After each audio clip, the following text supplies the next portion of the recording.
안녕하십니까, 김방입니다. 얼마 전 구글의 대화형 인공지능 람다를 두고 한바탕 소동이 벌어졌습니다. AI 개발에 앞장선 엔지니어인 르모인이 이 기계가 인간과 비슷한 지각을 한다고 주장하고 나섰습니다.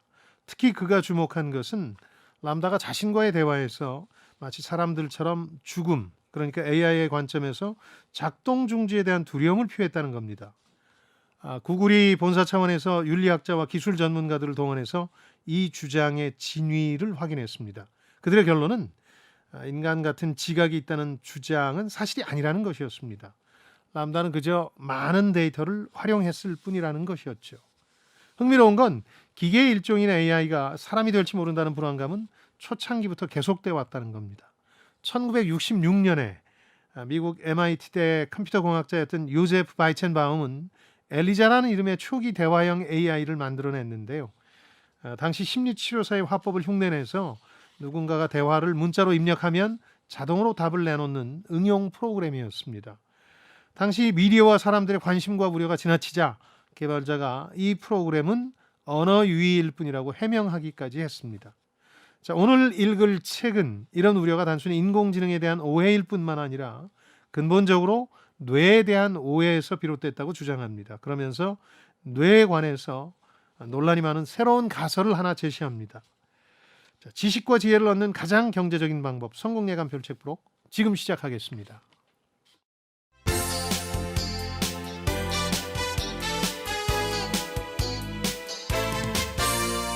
KBS 1라디오 성공예감 김방희입니다.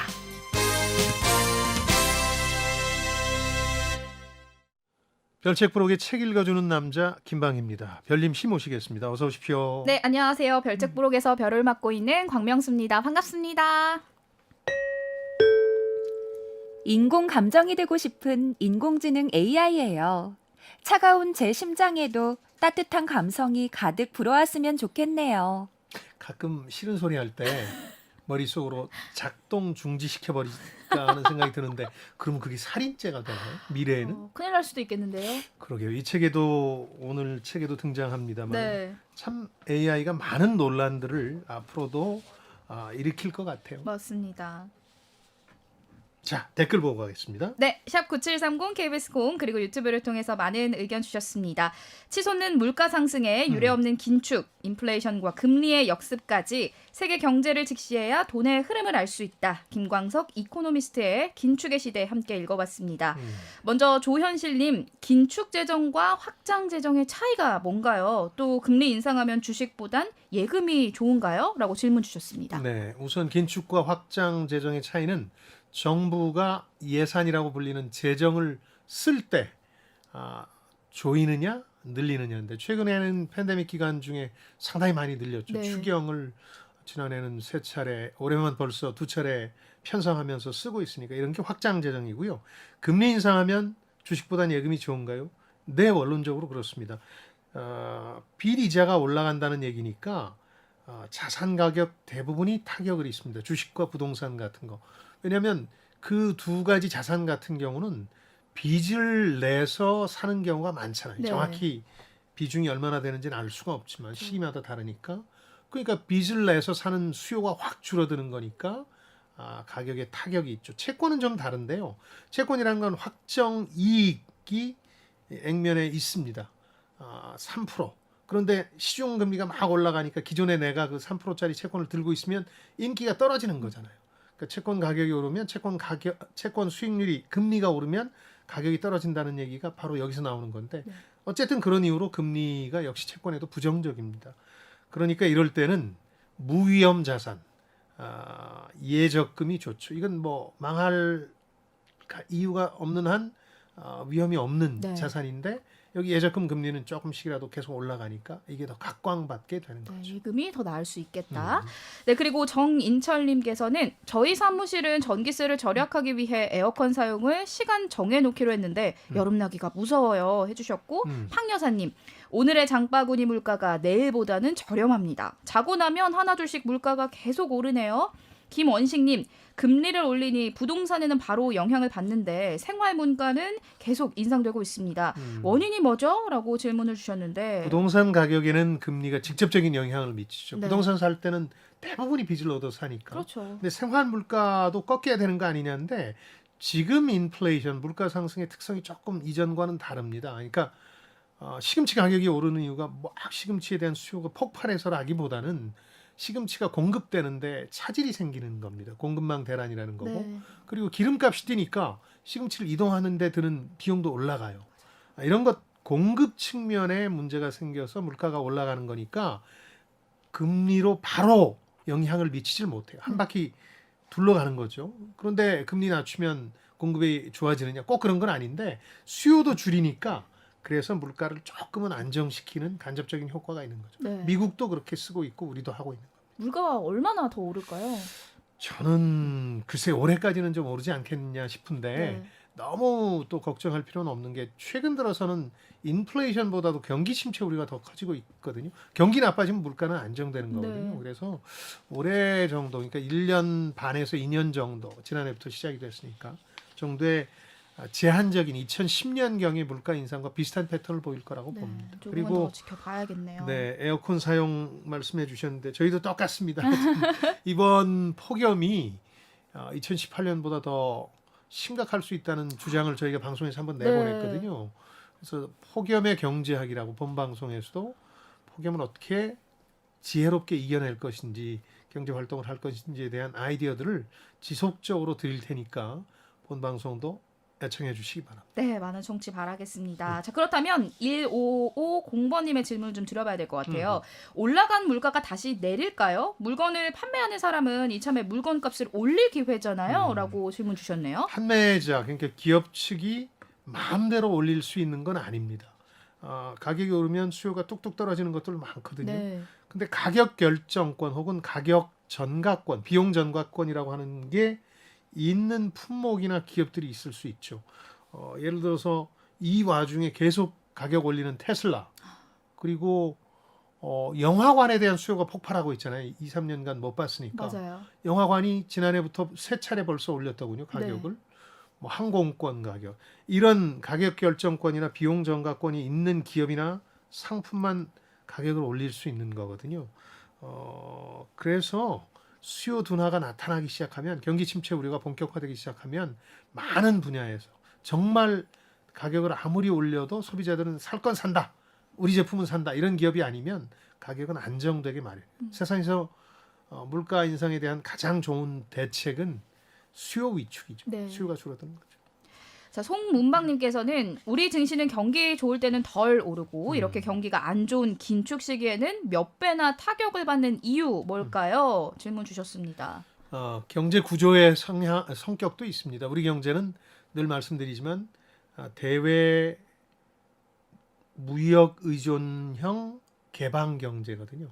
철저하게 문이 열려 있고 철저하게 수출로 먹고 사는 나라거든요. 그러니까 경기 침체 우려가 전 세계적으로 나타나면 우리 같은 나라가 제일 먼저 타격은 받습니다. 네. 두 번째는 우리 시장 자체가 전반적인 한 단계 업그레이드가 안 됐거든요. 선진 시장이 아니고 늘 신흥국에 속하기 때문에 신흥국이 좀 불안해지고, 신흥국이 대외 경제에 의존하는 비중이 훨씬 높으니까 그냥 확 하고 우리한테 그 파도가 엄습하는 경향이 있거든요. 뭐 이게 무슨 북한 문제 때문, 이런 지정학적 리스크 때문이 아니라 우리 자체의 문제도 많이 안고 있습니다. 선진화되지 못하는 것 가운데는 정부나 기업들, 기업 오너들이 지지난해처럼 아주 증시가 폭발적으로 성장할 때는 그냥 물량을 쏟아부어서 돈을 챙기는데 급급하다 보니까 외국인 자본이나 우리 개인 투자자들 입장에서도 이 시장을 믿어도 될까 하는 불안감이 있는 거죠. 그래서 한 단계 업그레이드 돼야 비로소 이런 비대칭성, 나빠지면 확 빠지고 좋아질 땐 슬금슬금 오르는 이런 게 조금 개선되지 않을까 합니다. 네, 그리고 유인숙님, 급변하는 경제 환경에서 방향성을 잃어버리면 불황의 늪에서 탈출하기 어려울 것 같아요. 해주셨고요. 황근일님, IMF를 20대 말에 겪었을 때는 다행히 그럭저럭 지나갔는데 이제 50 중반의 인플레이션과 스태그플레이션을 맞이하는 것은 느낌이 정말 다릅니다. 개인은 무엇을 어떻게 준비하면 좋을까요? 해주셨습니다. 두 가지만 기억하시면 좋겠습니다. 예적금, 현금도 재테크다. 지금은 내가 가진 재산을 가지고 자산, 주식이나 부동산의 저점을 노릴 시기입니다. 네. 저점이 멀지 않았거든요. 그래서 성공 예감을 부지런히 들어보신 분들은 조금 일찍 위기를 경고했고 지금 시점은 오히려 반갑게 저점 매수의 기회를 노릴 때니까 하나 기억하시고, 두 번째는 일자리나 이런 부분에 대한 불안감들이 커질 수밖에 없기 때문에 자신의 몸값을 어떻게 높일 것인가를 끊임없이 궁리해야 되는데요. 뭐 그런 와중에 야, 이거 회사만 믿고 살 수 없다 이러면 가외소득을 올릴 방법을 연구도 해봐야죠. 네. 그냥 가만히 앉아있다 당할 수는 없잖아요. 실제로 그런 분들도 많으시니까요. 그렇죠. 이어서 오늘의 주제로 넘어갑니다. 이풀기 토크. AI는 왜 지능이 없고 사람의 뇌, 특히 지능은 어떻게 만들어질까요? 뇌의 새로운 이해 그리고 인류와 기계지능의 미래를 예측해보는 시간, 제프 호킨스가 쓴 1000개의 뇌, 오늘 함께 다뤄볼 책입니다. 예. 저자는 신경과학자로 유명한데 그 전에는 IT 업계에서 더 이름을 날렸던 사람이에요. 저희 세대는 이 사람을 알아요. 근데 신경과학자로 알고 있는 게 아니라 부자로 알고 있거든요. PDA라는 거 모르시죠? PDA 알죠? 예전에 이렇게 봤던 거. 네, 알죠. 그게 이제 스마트폰의 원형이잖아요. 네. 그 당시는 좀 컸습니다만 그 PDA 1세대로 세계인의 각광을 받았던 게 팜 파일럿이라는 거거든요. 팜.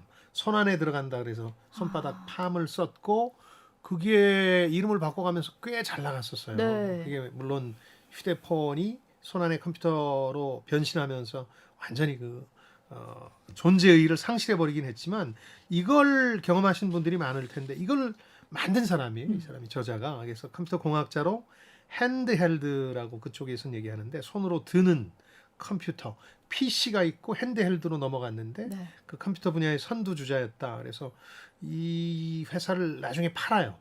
큰 부자가 됐잖아요. 그리고 나서 자기가 평생 꿈꿨던 이 분야의 연구를 시작하는 네, 거죠. 정말 대단합니다. 부자였을 뿐만 아니라 천재가 아니었을까 싶은데 회사를 팔더니 다시 학교로 돌아가서 평상시 관심사였던 뇌 분야의 연구를 시작한 거죠. 그렇죠. 그러니까 이 사람은 70년대부터 인간의 뇌를 이해하는 것이 이 과학기술 분야에서 굉장히 중요한 거라는 생각을 가졌고 네.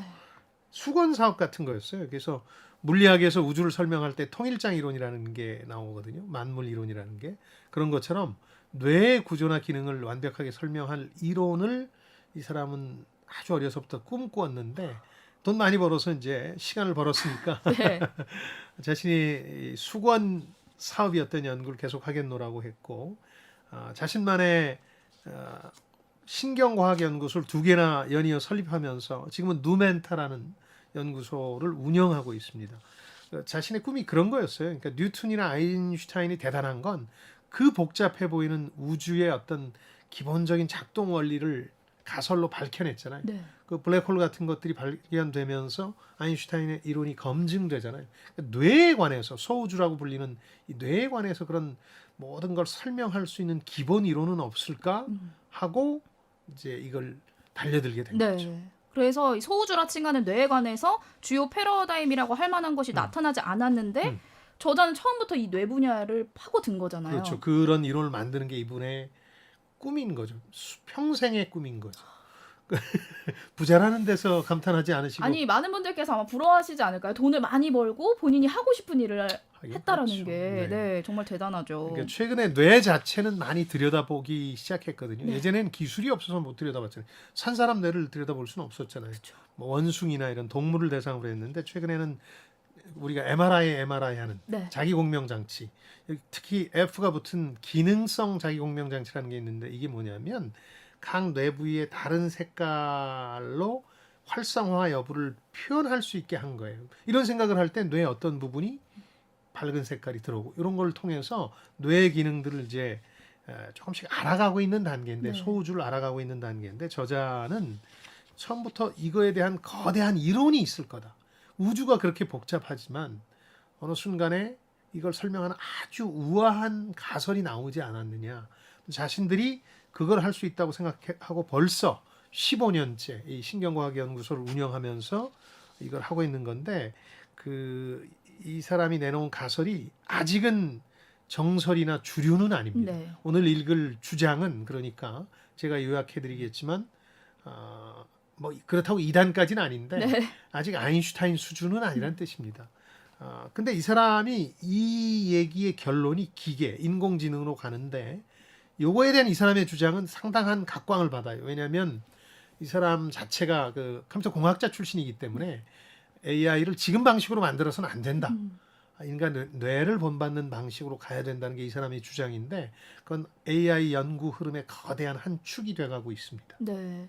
제가 이 책을 열심히는 읽었지만 저자 이론을 비전문가인 제가 이해하기란 정말 쉽지가 않았거든요. 네.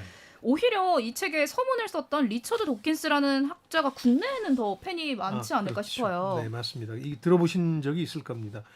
원래 지금 오늘 우리가 읽을 책은 2021년에 출간된 1000개의 뇌 지능에 관한 새로운 이론이라는 책이고요. 네. 여기 영국 진화생물학자인 리처드 도킨스라는 사람이 장문에 서문을 썼는데요.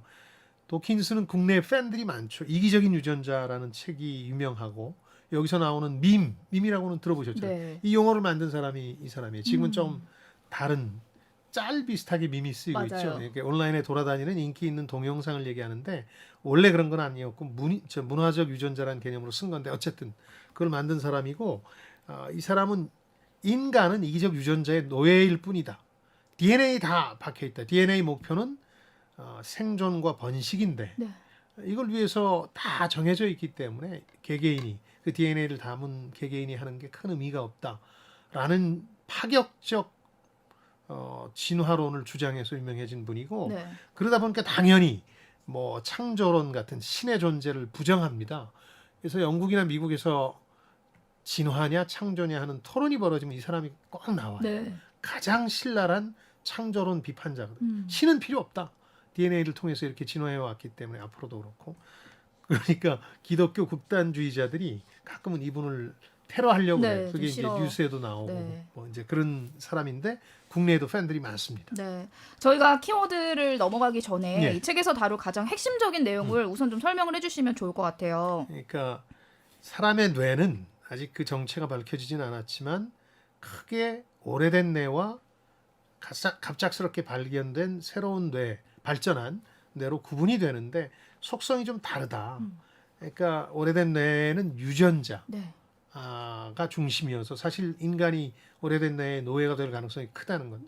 근데 지능을 다루는 오늘 우리가 주로 얘기하게 될 새로운 뇌, 이 지능을 발전시키면 진화 과정에서 예측 불가한 인간의 미래를 어느 정도 바꿀 수 있다.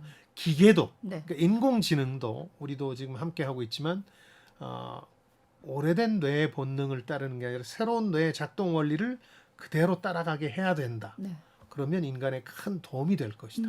지금 AI 연구가 취하고 있는 방법에 대해서 이건 잘못됐다고 네. 저자는 얘기하는 겁니다. 그러니까 오늘 오래된 뇌와 새로운 뇌에 대해서 알아볼 수 있을 것 같고요. 예. 또 책에서 저는 뇌 안에서 민주주의가 작동한다라는 부분이 참 인상적이더라고요. 이게 사실은 이 책을 설명하는 많은 서평이나 광고 문구에 들어가는 바람에 네.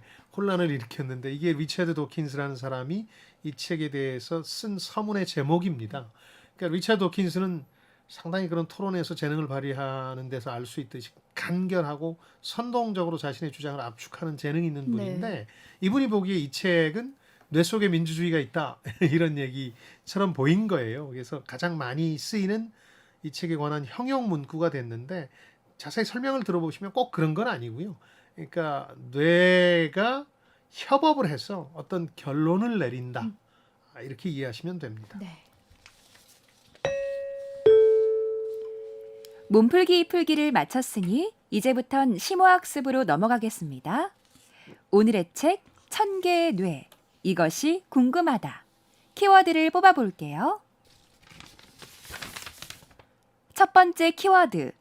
신피질. 신피질이라는 얘기는 들어보셨을 겁니다. 이 새것질이라고 우리말로 표현하기도 하는데 우리가 상상하는 그 뇌의 모습 떠올리면 바깥을 둘러싸고 있는 거대한 주름 잡힌 네. 뇌가 신피질이고 뇌의 전부냐 그 안에 또 있습니다. 오래된 뇌가. 네.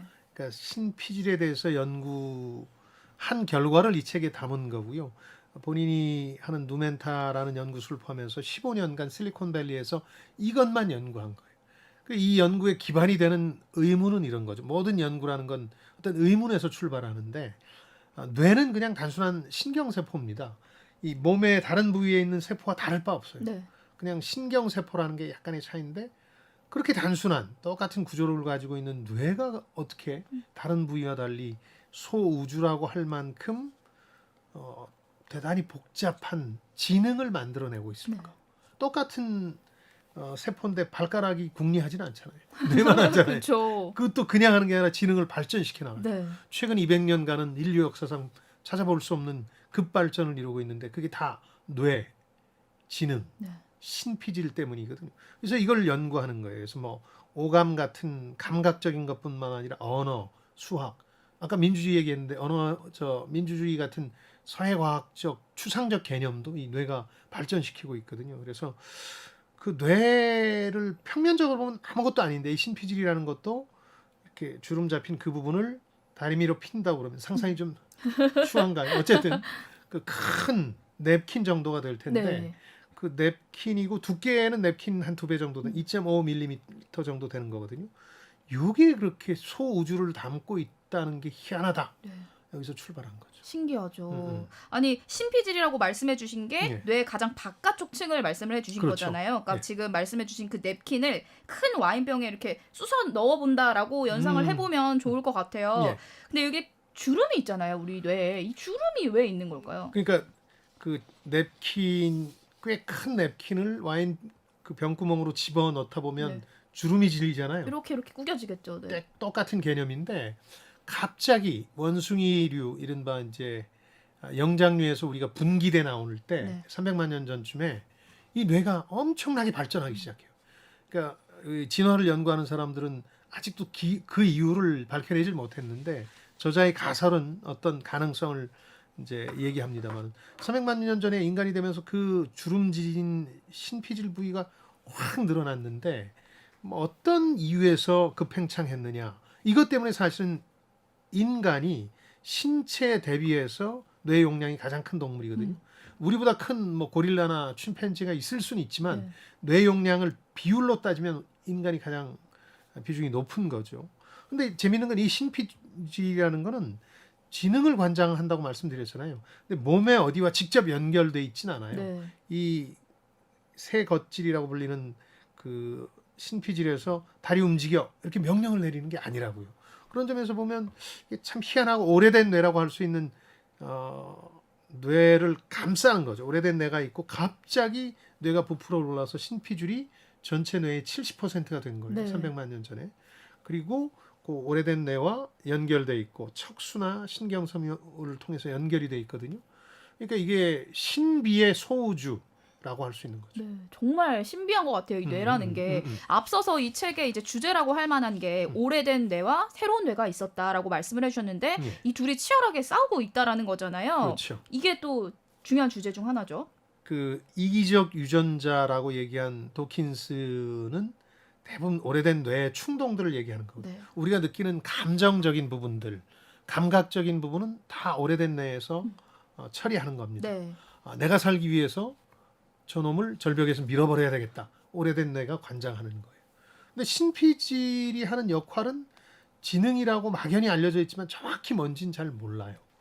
그러니까 약간 그 두 뇌가 싸우고 있다라고 생각해도 되는 거예요. 예를 들어서 절벽에서 밀어버리자 하는 충동은 오래된 뇌가 관장한다면 네. 신피질에서 그러면 안 되는 거야. 그건 아니야. 라고 브레이크를 걸 수 있는 거거든요. 그러니까 이게 지능을 관장하면서 동시에 인류의 가능성을 뒷받침하고 있는 부위인데 놀랍게도 네. 여기에 대한 가설조차 뭘 하는지 어떻게 하는지 누구도 모르는 신기한 상황이라는 거죠. 그야말로 새로운 뇌와 오래된 뇌가 싸우고 있는 거네요. 그렇죠. 그렇죠? 예. 또 저자가 평생에 걸쳐서 인간의 뇌에 관심을 갖게 된 계기가 책에서도 밝혀지게 있는데 예.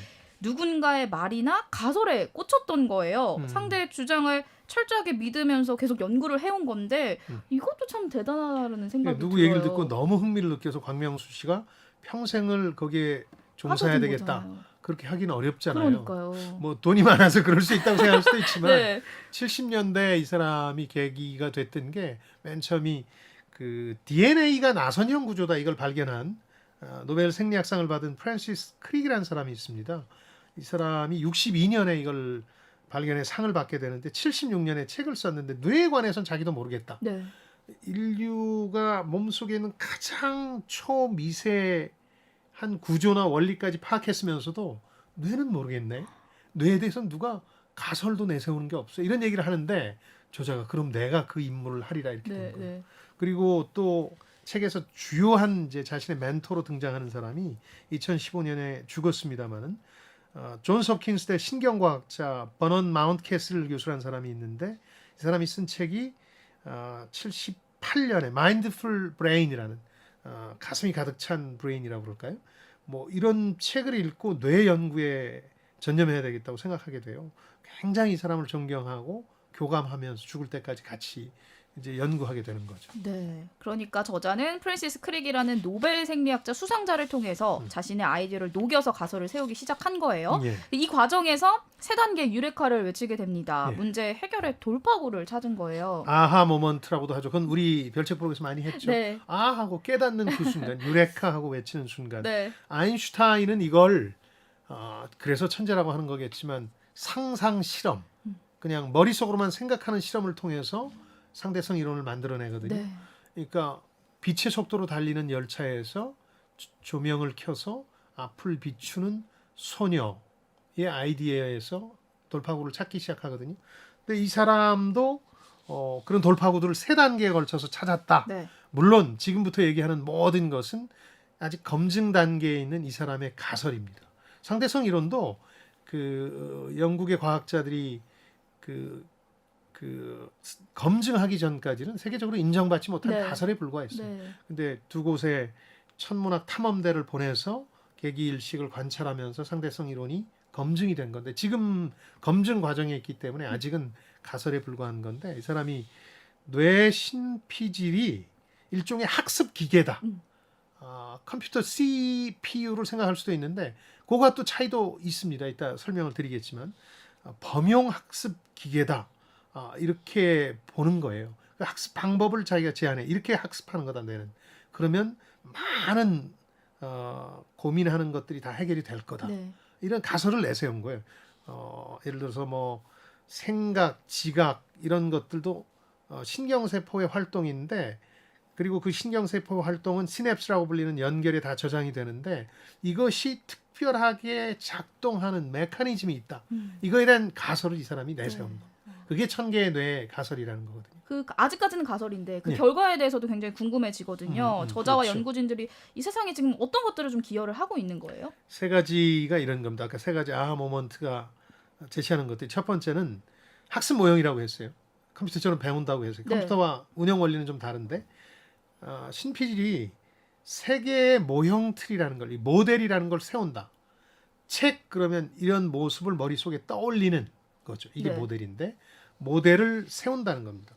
근데 컴퓨터하고 다른 건 뭐냐? 컴퓨터는 뭘 집어넣으면 어떤 식으로든 처리가 돼서 나오는 거잖아요. 숫자를 300개를 집어넣으면 미리 넣어둔 알고리즘에 따라서 나오는 거죠. 근데 우리 두뇌는 그런 건 아니다. 끊임없이 학습하는 거다. 네. 그러니까 책이 전혀 다른 형태가 나와요. 전자책이. 그럼 이걸 어떻게 할 것이냐? 그러면 전자책의 모델을 뇌 속에 저장할 것이냐? 아니면 책의 일부로 놔둘 것이냐? 이런 고민들을 하는 거예요. 네. 이건 사람마다 다른 거니까 컴퓨터가 일방적인 수식, 알고리즘에 의해서 뽑아내는 결과와는 차이가 있는 거고. 네. 두 번째는 그중에서도 이 학습을 하면서 지속적으로 학습을 하는 이유가 있어야 되는데 예측하기 위해서다. 예측해야 사람은 살아남을 수 있으니까 예를 들어서 뜨거운 커피잔이 나오면 이걸 손대면 내가 안 되겠구나 하는 예측을 한다는 거죠. 네. 그러면 예측의 전제는 그 커피잔에 대한 모형이 있어야 되는 거죠. 커피잔은 되게 뜨겁다. 네. 김이 나오면 뜨겁다는 증거다. 이런 걸 가지고 예측을 한다는 거죠. 그래서 끊임없는 학습 기계이자 학습을 통해서 예측을 한다. 끊임없이 이것도 예측하는 거. 그리고 그걸 하는 주체가 이 사람들 가설에서 핵심이 되는 피질 기둥이라는 거고 피질 기둥이 뭐냐면 아까 큰 냅킨의 비유를 했잖아요. 큰 냅킨을 단면 두께로 보면 여기 그냥 있는 게 아니라 여기 기둥들이 있다. 네. 그러니까 두께 위아래를 연결하는 엘리베이터라고 생각하시면 되는데 이 엘리베이터가 15만 개가 있다. 그러니까 끊임없이 이 15만 개에서 기준 틀이라는 걸 만든다. 책은 이런 것이다. 그리고 광명수 씨는 나랑 대화를 할 때 이쪽을 돌아볼 것이다 하는 기준 틀이 생기는 거예요. 그럼 그걸 맞춰서 예측하고 행동하는 거죠. 이런 아주 복잡한 그러나 이 신기한 신경세포라는 신피질에서 이런 작업을 한다고 이 사람이 가설을 제시합니다. 아, 정말 복잡합니다. 네, 네, 쉽지 않아요. 그래도 소장님께서 설명해 주시니까 제가 조금 이해가 될 것 같은데 예. 또 이 저자와 연구팀이 멘토인 마운트 캐슬과 함께 완성한 이 가설을 다윈의 진화와 비교를 했습니다. 예. 어떤 점이 좀 비슷하고 다른 점이 있을까요? 위대한 가설은 네. 아인슈타인의 상대성 이론이 위대한 이유는 저도 그래서 고등학교를 졸업하는 순간부터 평생에 걸쳐서 상대성 이론을 이해하고 말리라 하고 휴가 다닐 때마다 네. 관련한 책을 들고 갑니다만은 우아하거든요. 모든 가설 중에서 가장 위대한 가설은 상대성 이론, 뭐 특수 상대성 이론 같은 거는 E equal mc 스퀘어라는 간단한 수식이에요. 이 우주를 설명하는 법칙이. 네. 이거 대단한 거잖아요. 이런 것처럼 다윈의 진화론도 아주 간단한 우아한 가설에서 출발했거든요. 어떤 거냐면 인류는 계속해서 이제 유전을 해나가는데 무작위 변이를 낳는다. 그러니까 그 꽃에서 시작했지만 네. 아이의 비유를 들자면 아이가 내 마음대로 나오는 게 아니잖아요. 갑자기 우리 집안에 없던 덧니가 나왔네. 그런데 알고 보면 뭐 어느 순간에 있었을 수 있는데 돌연변이일 수도 있고 그럼 그 중에 자연에 최적합한 종자만 살아남아서 그게 흐름을 이어가는 거잖아요. 그 두 가지 알고리즘이라는 단순한 가설이 인류를 다 설명해 줬잖아요. 네. 근데 이 사람들은 이 저자와 저자의 정신적 멘토인 마운트 캐슬 교수 같은 경우는 지능이 그런 것이다. 지능을 아주 단순하게 설명할 수 있다는 거예요. 근데 특히 저자가 이런 설명을 하면서 약간 자신이 지나치게 미래를 내다보는 것 때문에 좀 조롱을 샀던 경험이 마음에 상처가 됐나 봐요. 네. 92년에 인텔이라는 회사에 세계 반도체 회사 중에 가장 부가가치가 높은 회사에서 와서 니네가 만든 그 팜 파일럿 그리고 더 만들려는 걸 설명해달라는 요청을 해서 가서 설명을 했는데 그렇게 얘기를 한 겁니다. 92년에 앞으로 인류는 모든 사람들이 손안에 컴퓨터를 들고 다니면서 그걸로 다 문제를 해결할 겁니다. 그랬더니 92년에 머지않은 과거에 다 비웃은 거예요. 네. 말 같지도 않은 소리. 그러면서 무어라고 무어의 법칙으로 유명한 인텔의 경영진 중에 하나는 말도 걸기 싫어했대. 너무 황당무계한 얘기를 하죠. 근데 지금 2020년에는 누구나 다 그렇게 됐잖아요. 예측이 들어맞았죠. 그러면서 이 사람이 그런 확신을 가져요. 지금 내가 얘기한 가설이 들어맞으면 모든 설명이 되리라 그러면서 아주 간단하고 우아한 얘기를 하고 있는데 다윈의 진화론처럼 지능의 알고리즘도 아주 간단한 거다. 그러니까 지능은 사람마다 그렇게 다양한데 네. 사람마다 알고 있는 게 다 다르잖아요. 그리고 개인마다 알려는 것도 다르고 이걸 설명하는 건 아주 간단한 단 하나의 알고리즘이다. 그걸 자신이 가설로 밝히는 거죠. 이어서 다음 키워드 뽑아볼게요. 두 번째 키워드, 기준 틀. 이게 이제 저자 천개의 뇌라는 가설의 핵심 용어입니다. 네. 기준 틀 만든다 뇌가.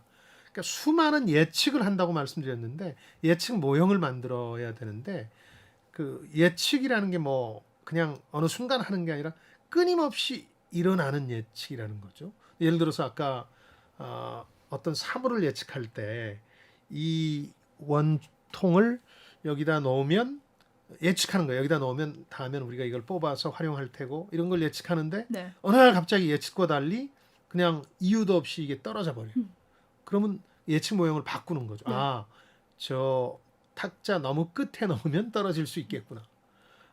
우리는 의식하지 못하는 사이에 수많은 그런 예측 모형과 수정 작업이 머릿속에서 벌어지고 있다. 네. 이 사람이 이제 그렇게 얘기를 하는데 중요한 건 신피질이 경험과 운동을 통해서 이런 복잡한 모형을 만들어 나가는 건데 그 모형의 기준을 기본 틀이라고 설명하는 겁니다. 예를 들어서 텀블러는 대개 저렇게 생긴 거. 네.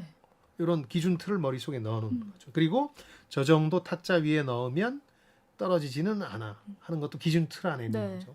그 수만 개 그 기준 틀들이 있고 그게 내가 움직임에 따라서 같이 다 따라다니는. 내가 저 조명을 볼 때 조명에 대한 기준 틀이 머릿속에서 꺼내서 나오게 되는 네. 거죠. 계속해서 예측할 수 있고요. 그래서 천개의 뇌라는 네. 거죠. 다만 이제 뇌는 컴퓨터와는 다르잖아요. 모든 그렇죠. 파일을 뇌에 업로드하거나 저장할 수 없다라는 특징이 있어요. 컴퓨터가 더 낫겠다고 생각하는 분들의 논리는 그런 거죠.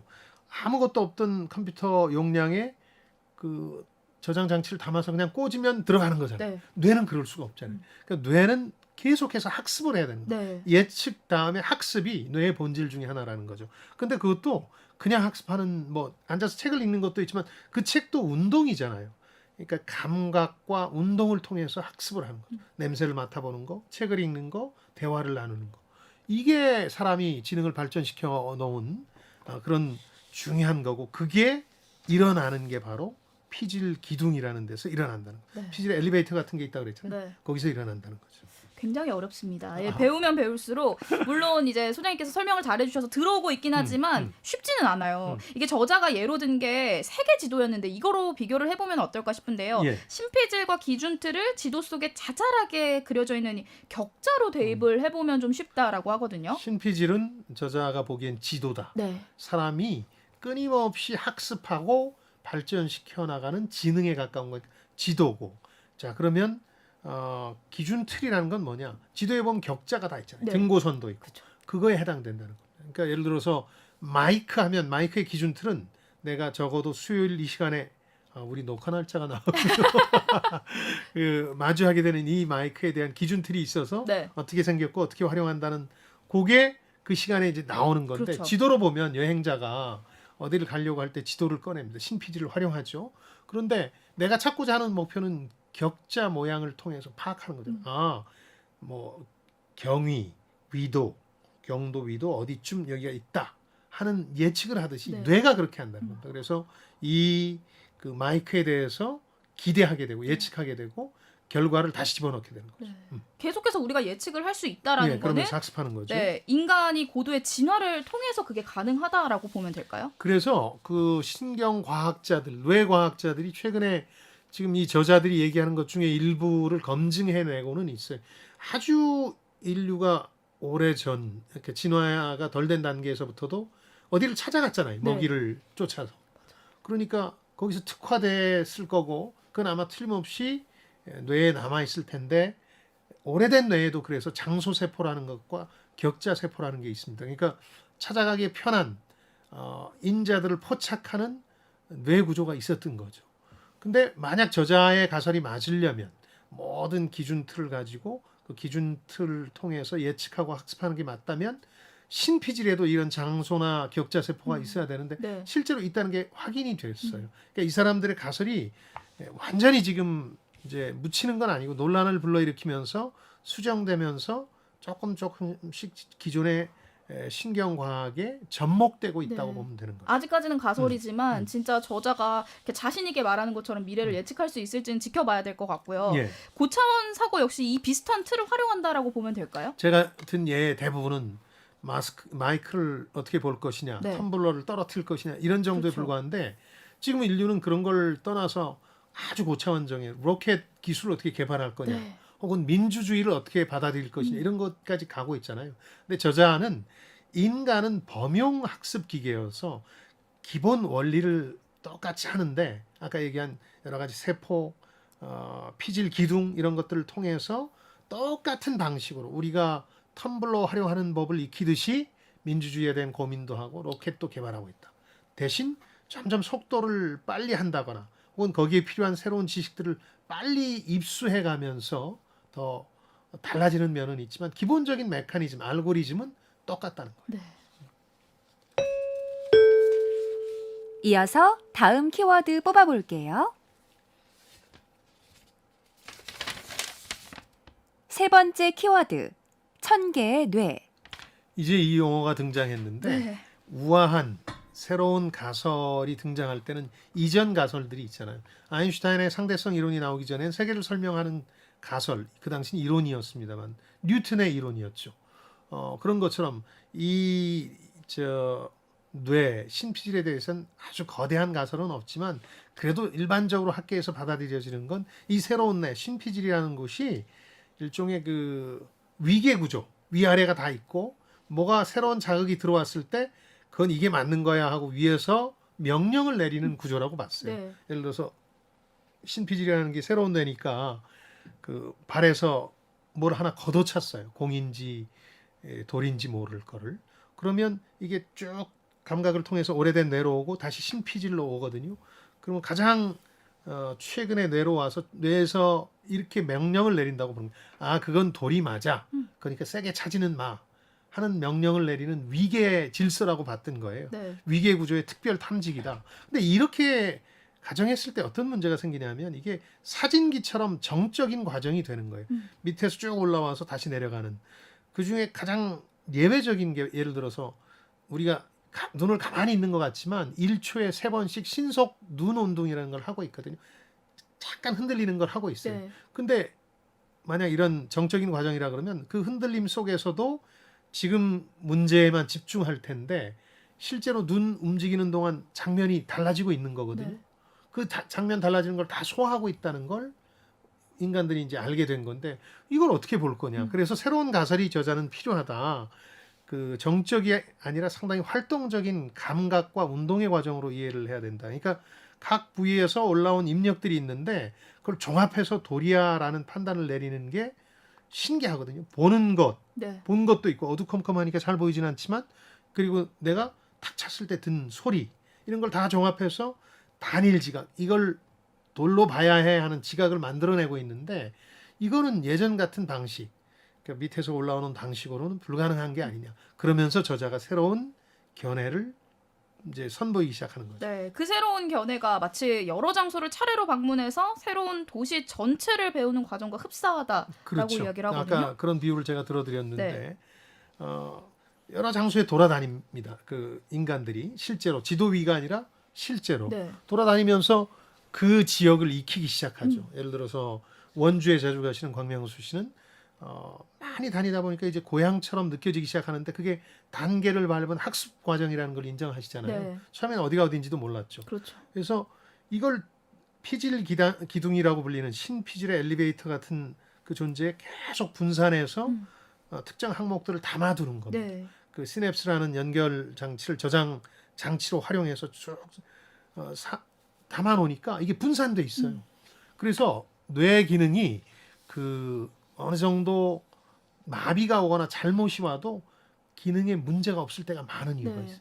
분산돼 있기 때문에. 인간이 한 군데 이거는 광명수 씨가 원주 지역에 대한 이해를 담아두는 곳이 하고 한 군데 담아두는데 거기가 파괴돼 버리면 바로 기억을 못 하게 되는 건데 그렇죠. 드라마나 영화와 달리 대부분 다 기억해내는 이유는 분산 장치이기 때문에 여러 군데 분산이 돼 있어서 지식이나 이런 데 큰 문제가 뇌 손상이 와도 안 생기는 거죠. 네, 좀 여러 방향으로 뻗어 있다라고 생각을 해보면 좋을 것 그렇죠. 같고요. 예. 이 천개의 뇌 이론이 이전의 뇌, 이 신피질에 대한 생각을 어떻게 이렇게 획기적으로 바꾸게 된 건지 조금 더 쉽게 설명을 좀 해주시죠. 그러니까 아까 정적인 과정이기 때문에 다 설명할 수 없다 이런 말씀을 드렸잖아요. 자, 내 뇌로 들어오는 과정 중에 이거는 돌이 아니라 공이라고 느끼는 감각도 있었을 거예요. 소리는 공 같은데 통하고. 근데 발의 촉각은 네. 돌로 느껴요. 그럼 머릿속에서 어떻게 결론을 내릴까? 예전에 그 신피질에 대한 이론은 위계 질서를 가진 탐지기라고 했잖아요. 위계 질서니까 신피질에서 오래된 뇌를 통해 들어온 게 야, 그거 발로 찬 게 더 맞아 하고 명령을 내려버려요. 네. 그 문제는 쉽게 판단할 수 있지만 돌이 아닌 경우에 이걸 수정하고 하는 동적인 작업이 설명이 안 돼. 저자가 설명한 것처럼 학습 기계다. 네. 그러면 잘못 판단할 수는 있지만 그 다음부터는 어떤 생각을 하냐면 촉각을 더 믿어야 되겠구나 하는 느낌을 가지는 거죠. 이게 바로 이전 모델하고 달라지는 거죠. 천개의 뇌가 있어서 다 분산돼 있고 이들끼리 약간 민주주의 한다는 표현을 썼습니다만 투표까지는 아니지만 네. 이게 맞아 하면서 경쟁을 하다가 어떤 결론을 내리는 과정이라는 거죠.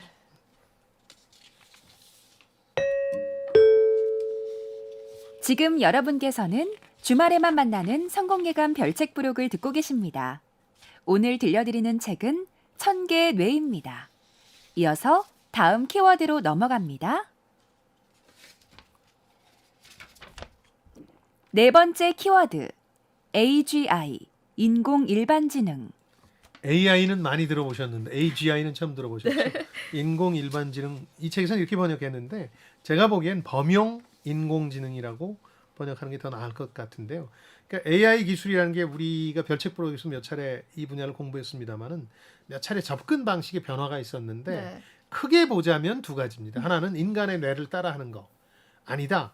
하나 잘하는 것만 하도록 하는 거. 범용성과 특수성이거든요. 네. 범용 AI를 개발하려다가 잘 안 돼가지고 인공지능이 미래 기술이 아니라고 아주 겨울기를 맞은 적도 있어요. 요즘 뭐 잘 안 되면 겨울이라 그러잖아요. 가상화폐의 겨울처럼. 근데 여름도 있었죠. 아 이게 미래 기술이야 하고 최근에는 잘 나가고 있잖아요. 최근에 잘 나가는 건 기존에 해오던 인간의 뇌를 흉내내는 범용성이 아니라 특수성에 주목하는 인공지능 기술 개발입니다. 네. 그러니까 저자는 AGI 해야 된다. AI가 아니라. 네. 왜 그러면 AI가 지금 문제라는 거냐? 지금 하고 있는 건 인공신경망이라는 거하고 딥러닝 방식이라는 거거든요. 네. 이건 뭐냐면 하나만 잘하는 겁니다. 바둑에서 인간을 이겼죠, 인공지능. 그 바둑이 청소도 잘할까요? 사람처럼? 바둑만 잘하죠. 바둑만 잘하는 네. 이게 특수성을 추구하는 거예요. 그러니까 여러 가지 자료를 다 집어넣고 이걸 최고로 잘하는 일종의 알고리즘을 찾아내는 거예요. 네. 그래서 현재 방식의 가장 큰 문제를 저자는 이렇게 얘기하는 겁니다. 저자가 앞서 설명드린 천개의 뇌 가설로는 아직 주류로 인정받지 못했지만 AI에 대한 이분의 시각은 뚜렷한 양대 흐름 중에 하나예요. 네. 이 사람이 범용성 AI를 지향하는 철학을 가진 사람으로 존중받는데 유연성이 없다는 거예요. 바둑 잘하는 거 만들어 뭐 하느냐. 바둑이 밥 먹여줘. 뭐 이런 거죠. 네. 그래서 범용성 있는 AI를 만들어야 된다. 그 기존의 바둑, 게임 이런 걸 잘하는 특수한 AI는 어떤 고정된 것만 잘하니까 이걸 허무는 게 제일 어려운 도전 과제라. 네. 거기서 벗어나면 여러 가지들을 다 잘해야 될 텐데 지능을 가졌다고 할 수 있으려면 사실 뇌 작동 원리를 찾아야 되잖아요. 그렇죠.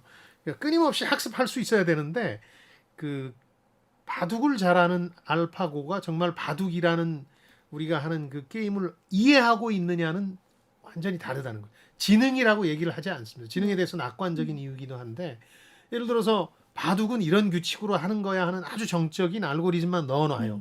그럼 모든 경우의 수를 이제는 용량이 워낙 커져서 금방 해볼 수 있으니까 해보고 이게 맞아라고 얘기하는 네. 거잖아요. 그러니까 바둑을 이해하는 게 아니고 수학 문제를 풀어 그러면 수학이 가진 근본적인 철학, 우주를 어떻게 수학으로 표현할까 이런 걸 담은 게 아니에요. 그 AI는. 그게 다르다는 거예요. 이 사람이 그래서 인공지능이 사람보다 우위에 선다. 사람의 지능보다 위에 선다는 걸 잘 믿지 않는 거죠. 네. 이건 좀 다른 거잖아요. 게임을 잘하는 것이고 그렇죠. 네. 지능이 높아지는 것하고는. 네. 근데 다른 많은 분들도 걱정하는 게 AI나 기계가 인간과 같아지면 어쩌나 혹은 사람보다 앞서면 어쩌냐 하는 불안인데 저자는 이런 부분에 대해서는 상당히 낙관적이에요. 그렇죠. 저자가 얘기하는 게 두 가지 우려가 지금 있다는 거거든요. 이거는 뭐 이미 많이 나오는 얘기인데 하나는 지능 폭발이라는 게 일어난다. 이런 수준으로 인공지능이 발전하면 어느 순간에 자신들끼리 학습을 해서 폭발해서 인간을 앞지르게 된다. 특이점을 넘어서게 된다는 건데 그런 일은 벌어지지 않는다는 겁니다. 이 저자 얘기는 인간의 뇌 같은 범용 학습 기계가 없기 때문에 예측과 학습 기계가 없기 때문에 지능이 폭발하지 않는다. 그래서 왜 아이로봇 같은 영화에서 자신들끼리 연대해서 폭동을 일으켜서 인간을 지배하게 되는 그런 일은 벌어지지 않는다. 네. 두 번째는 이 스카이넷이라고 왜 우리 터미네이터에 보면 그 인류의 자원을 그야말로 완전히 그 다 자기들 마음대로 장악해 버리잖아요. 그래서 자기들이 무기를 만들잖아요. 그런 일도 벌어지지 않는다. 그렇게 입력하지 않는 이상 인간이 인류의 자원을 징발할 능력이 없다. 로봇이 인공지능을 갖춘 로봇이 어느 날 나와 똑같은 존재를 지구가 망할 때까지 만들어라. 네. 이렇게 할 수는 없다. 인간이 그런 명령어를 입력시키기 전에. 네. 그래서 이 사람은 적어도 AI가 인간을 넘어선다. 지능적이 된다는 것에 대해서는 걱정하지 않아도 된다. 그런 입장인 거죠. 아니 그렇다면 AI나 기계 자체에 대한 현재 걱정은 어떻게? 그런 것도 보세요? 있죠. 예를 들어서 영화에서처럼 악당들이 네. 좀 고도화된 어떤 이런 기술을 악용한다. 네. 그건 저자는 그렇게 얘기합니다. 이건 당연히 이런 고민은 누구나 하지만 모든 기술에 있는 거잖아요. 네. 새로운 기술에. 그래서 그건 실존적 위협은 아니다. 음. 그러니까 AI를 만들지 말아야 되는 이유가 악당 때문이다. 그런 건 성립이 안 되잖아요. 실존적 위협만이 이건 여기서 중단해야 돼. 예를 들어서 인간 변형 같은 거, 유전자 변형 같은 거에 대한 논란이 많은 게 자칫 잘못해서 인간도 아닌 인간과 같은 존재를 만들지 않을까 하는 우려. 이건 실존적 위협이 될 수 있지만 뭐 나쁜 사람이 하수인으로 사람들을 이용하는 건 언제나 있는 문제고 네. 또 영원히 해결되지 않을 문제니까 악용하는 문제. 실존적 위협은 아니다. 네. 예. 이어서 다음 키워드 뽑아볼게요. 마지막 키워드. 오래된 뇌 대 새로운 뇌. 이 두 개가 싸우고 있다. 어떻게 네. 보면 유전자와 지능이 싸우고 있다. 이런 말씀은 처음 시작할 때부터 드리고 있는데 네. 잘못될 가능성들을 많이 얘기하죠. 쥐락이나 백악기처럼 지금은 인류가 멸망하기 전에 인류세다. 이렇게 얘기하는 사람들도 있거든요. 근데 그럴 때 많은 얘기들을 뭐 아까 인공지능이나 로봇이나 이런 거에 위협을 얘기하는데 자기가 보기에는 오래된 뇌가 더 큰 위협일 수 있다. 오래된 뇌는 충동적으로 행동하도록 만드는 거잖아요. 네. 자신들의 생존과 번식을 위해서 다른 나머지는 고려하지 않아요. 사회가 더 밝아져야 된다거나 다 같이 잘 살아야 된다는 생각을 유전자는 꿈에도 안 하는 거죠. 네. 그러니까 유전자의 위협이 훨씬 더 큰데 그러니까 어떤 인류를 멸망시킬 수 있는 실존적 위협을 가할 수 있는 기술을 만들어냈을 때 오래된 뇌가 작동해버리면 인류가 망하는 거죠. 당장 지금 우리 두 개가 그런 거죠. 핵무기 만들어낸 지 몇십 년 되지도 않았는데 인류를 위협할 수 있죠. 네. 그리고 푸틴이 충동적 결정을 하는 데서 볼 수 있듯이 누군가 하나가 버튼을 눌러버리면 인류는 끝나는 거예요. 끝나죠. 그렇죠. 기후변화 이것도 인류의 충동이 만들어낸 거예요. 지능이 만들어낸 게 아니라 그냥 지구가 고장나고 있다는 걸 받아들이지 않으면서 자신들 도움되는 방향으로만 썼기 때문에 문제가 되는 거니까 그래서 저자는 지능으로 유전자의 충동을 제어해야 된다. 사람들이 걱정하는 게 아니라 진짜 걱정해야 될 건 뇌에 있는 오래된 뇌다. 네. 이렇게 주장하는 거죠. 그래서 이 유전자와 진화의 막강한 힘에 흔들리면서 인간의 뇌와 컴퓨터를 결합하는 아이디어들이 나오고 있어요. 미래학자들도 그런 얘기를 하고 실제 영화나 이런 데도 많이 나오는데 두 가지 방식을 이제 하죠. 컴퓨터에 인간의 뇌를 업로드, 인간이 가지고 있는 모든 지식이나 지능 체계를 컴퓨터에 넣는 거. 네. 뭐 영화 트랜센던스인가요? 뭐 그런 데도 그런 드라마도 장면이 네, 나오죠. 본 적이 초월 있어요. 같은 거. 네. 또 하나는 기계와 사람을 결합하는 거. 지금 일론 머스크는 이미 사람 머릿속에 인공지능 칩을 집어넣는 아이디어를 얘기하고 있으니까 이런 것들 얘기를 하고 있는데 이 저자는 그런 게 답일 수 없다. 우선 컴퓨터에 업로드하는 건 그게 나라고 할 수 있겠느냐. 컴퓨터이지. 네. 두 번째 또 기계와 사람이 결합하는 건 뭐 로보캅 같은 데서 나타나고 있지만 그걸 그 사람이라고 할 수 있냐. 오히려 그 사람이 분화된 거지. 뭐 그런 점에서 이건 영원한 해답일 수 없고 네. 저자가 상상력 충만한 인류를 위한 여러 가지 제안을 하는데 이거 조금 지금으로선 너무 앞선 얘기처럼 느껴지기도 하죠. 네. 혹시 뭐 미래에 어떻게 될지는 모르지만 네. 네, 인공지능이나 기계의 미래에 대해서는 낙관적이면서 인류의 미래에 대해서는 비관적이라는 게 그래, 사실 조금 특이하죠, 이 아이러니하긴 한데 저자가 이에 대한 대안은 또 제시를 하고 있는 건가요? 그렇죠.